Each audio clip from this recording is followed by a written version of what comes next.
Say to you, right, you can relive one moment with Elvis again. Which one would you choose? Probably our wedding.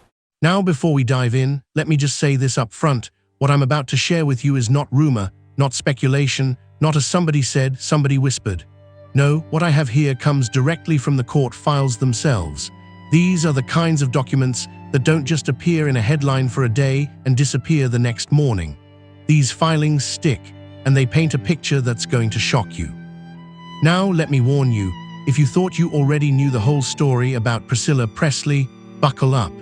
Because the allegations we're about to uncover don't just rattle the surface, they shake the very foundation of the Presley legacy itself. So grab yourself a coffee, maybe a glass of tea, heck, even some popcorn if you need it, because once I start reading through this, you're not going to want to walk away. I promise you, this is the kind of story where you think, oh, I've heard it all before.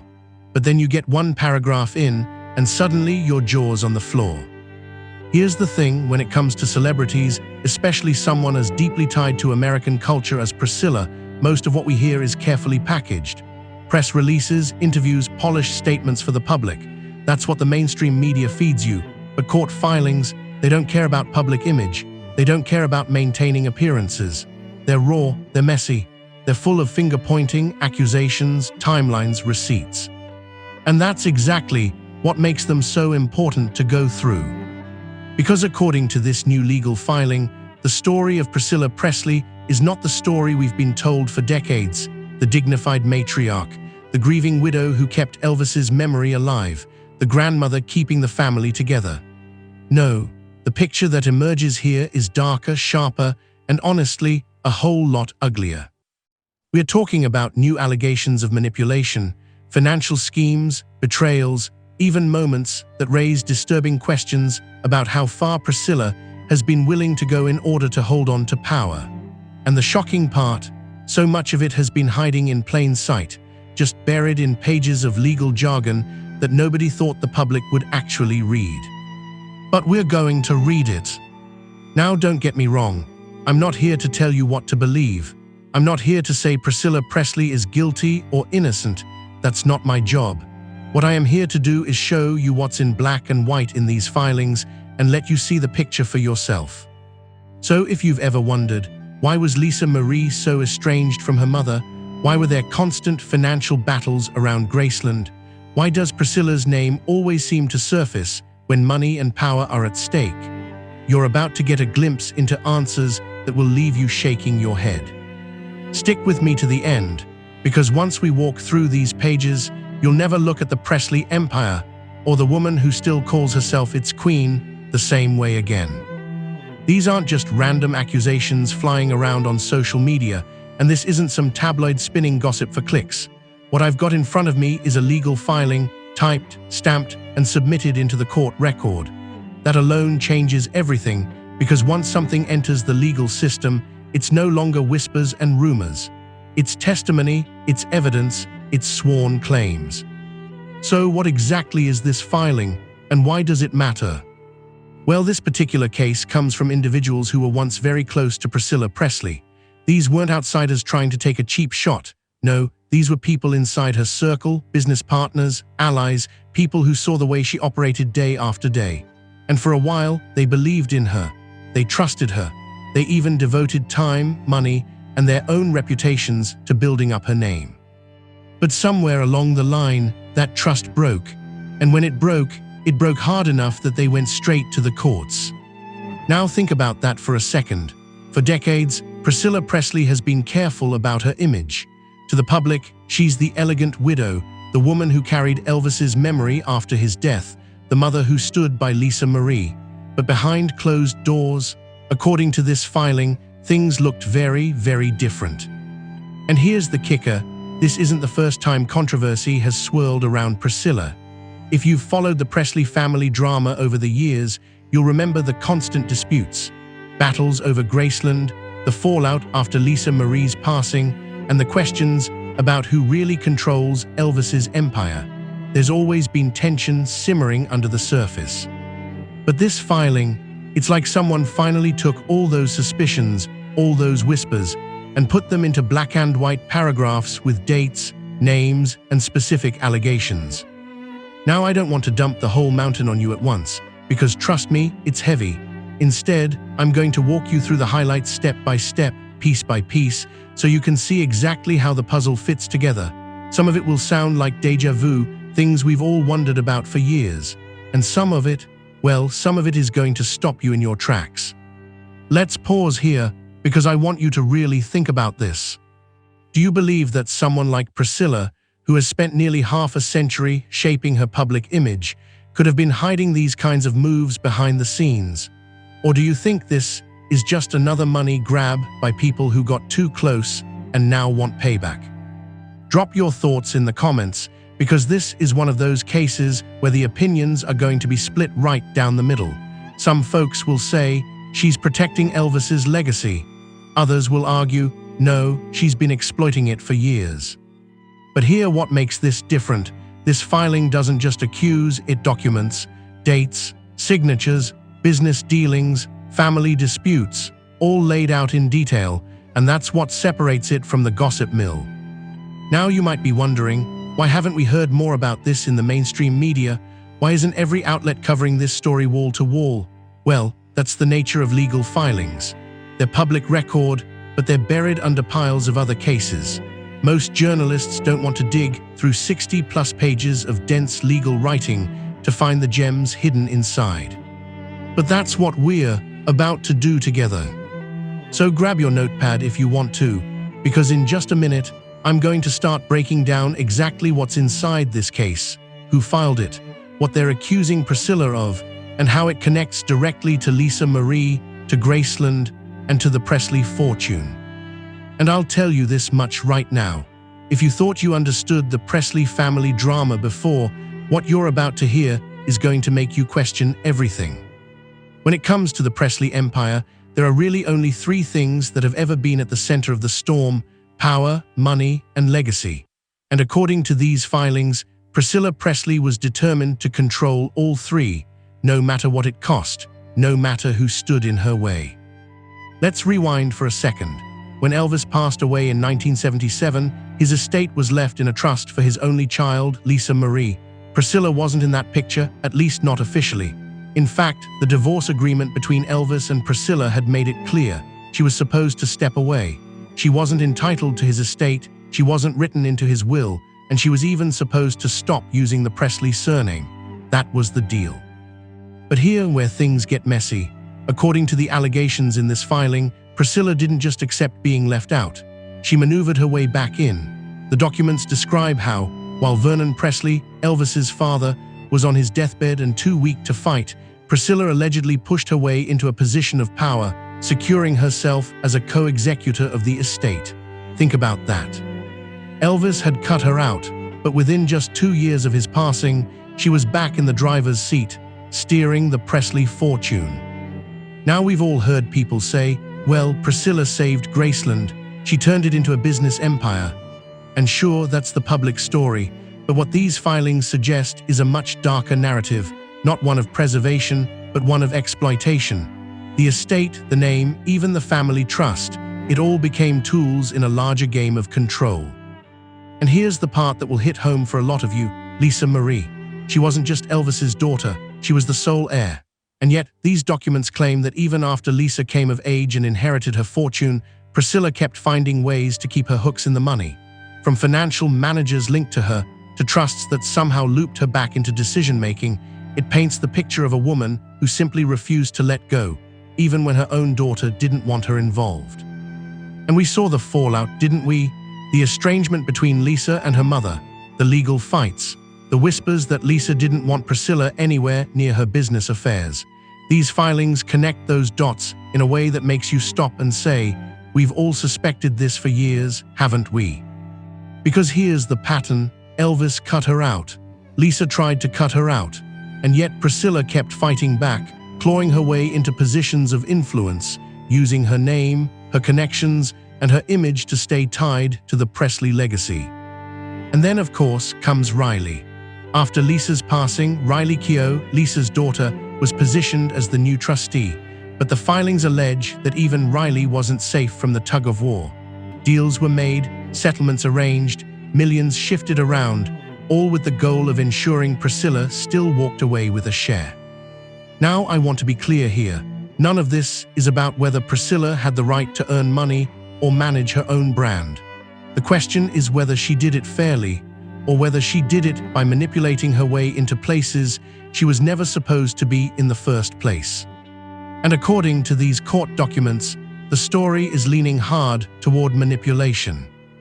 But hang on, because here, where the suspense deepens, up to this point, we're talking about money, titles, and inheritance. That's one level of drama, but the next layer, the allegations don't just stop at financial maneuvering. They go into personal betrayals, power plays within the family, and decisions that, if true, raise questions that go far beyond dollars and cents.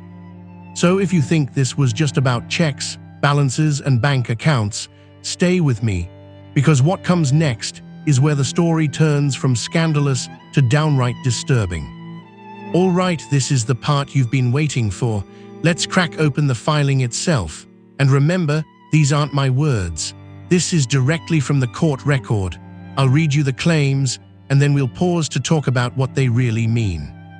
The very first allegation hits like a thunderclap. Quote, Priscilla Presley, despite her public persona of a grieving widow and protective mother, consistently acted with one motive in mind: power, no matter the cost. Let that sink in for a second.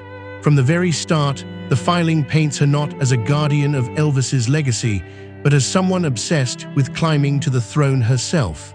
The queen of rock and roll, not by love, but by strategy.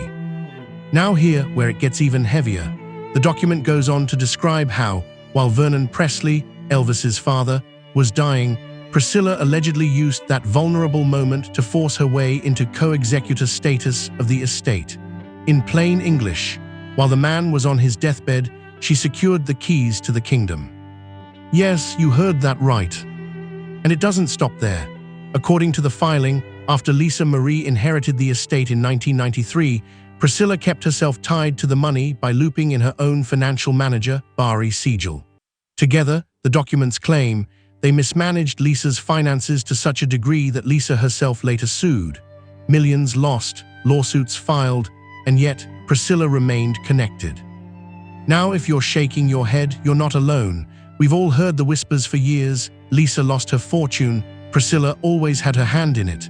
But here, it's written in black and white. And just when you think that's the worst of it, the filing takes us somewhere darker. The document alleges that Lisa and Priscilla's relationship had grown so strained that Lisa amended her trust in 2016 to cut her mother out, naming her children, Riley and Benjamin, as trustees instead. That's a bold move. Think about it, your own daughter removing you from the family trust. But here's the chilling part. According to the allegations, Priscilla was aware of Lisa's intention to make those changes, and when Lisa suddenly died in 2023, Priscilla rushed not only to the hospital, but to the courts, immediately challenging the amendment. Let me read you a line from the complaint. Despite Lisa Marie Presley's explicit directive to prolong her life as long as possible, Priscilla Presley took actions that ensured control of the Presley trusts reverted back into her hands.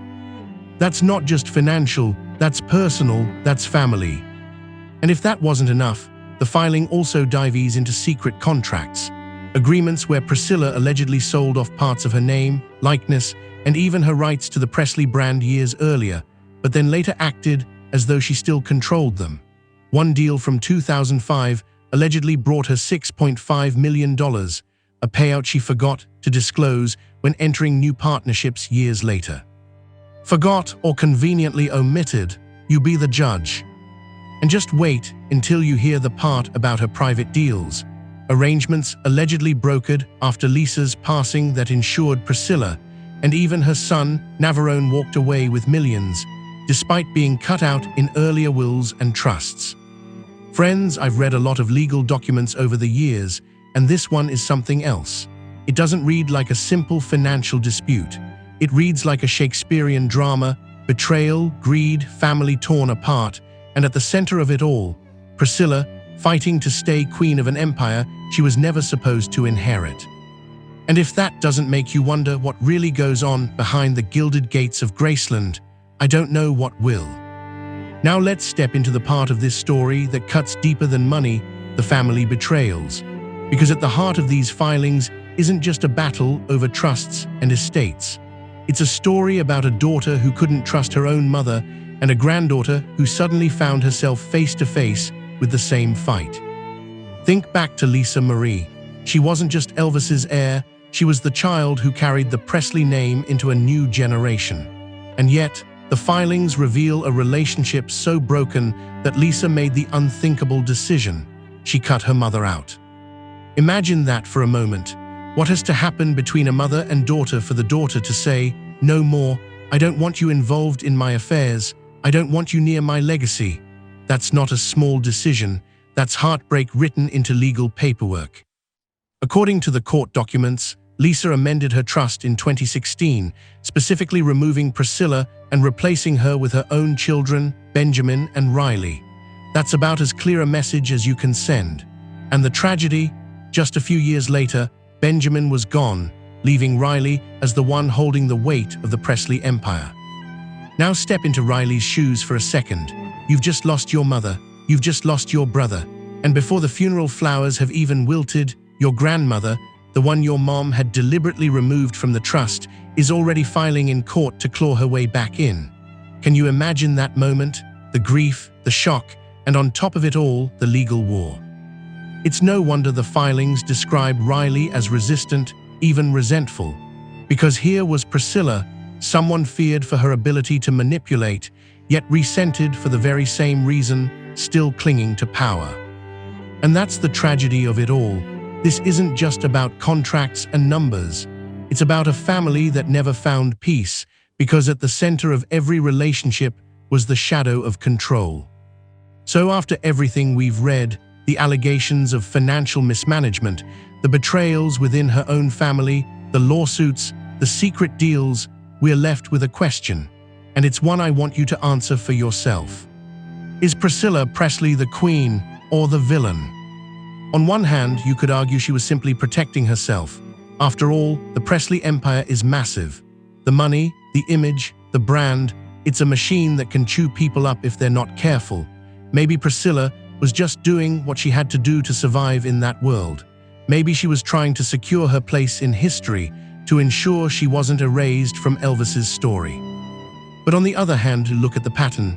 Elvis cut her out, Lisa cut her out, Riley resisted her, and yet again and again she fought her way back in, not with music, not with artistry, but with contracts, lawsuits, and power plays.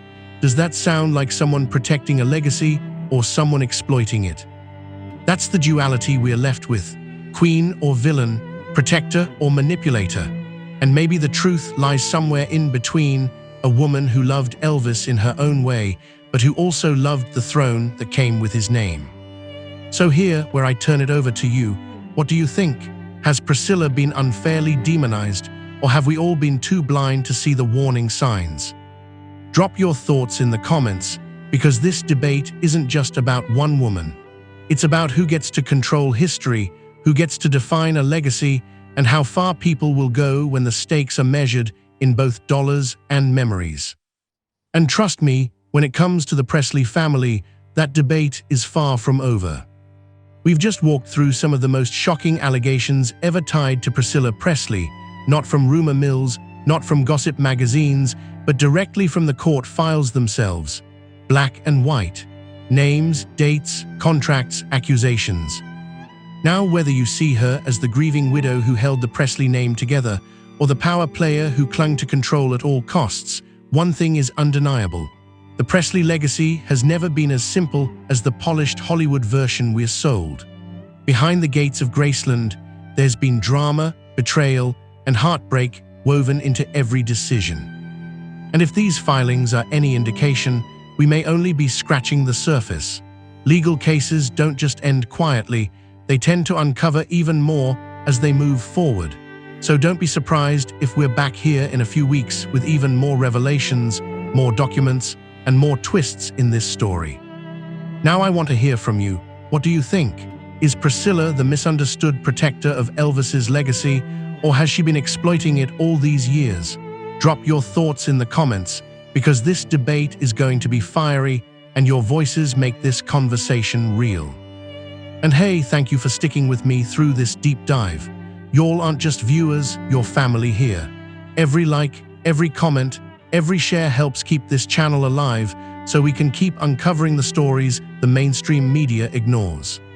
So make sure you're subscribed, hit that notification bell, and share this with a fellow Elvis fan who deserves to know what's really going on.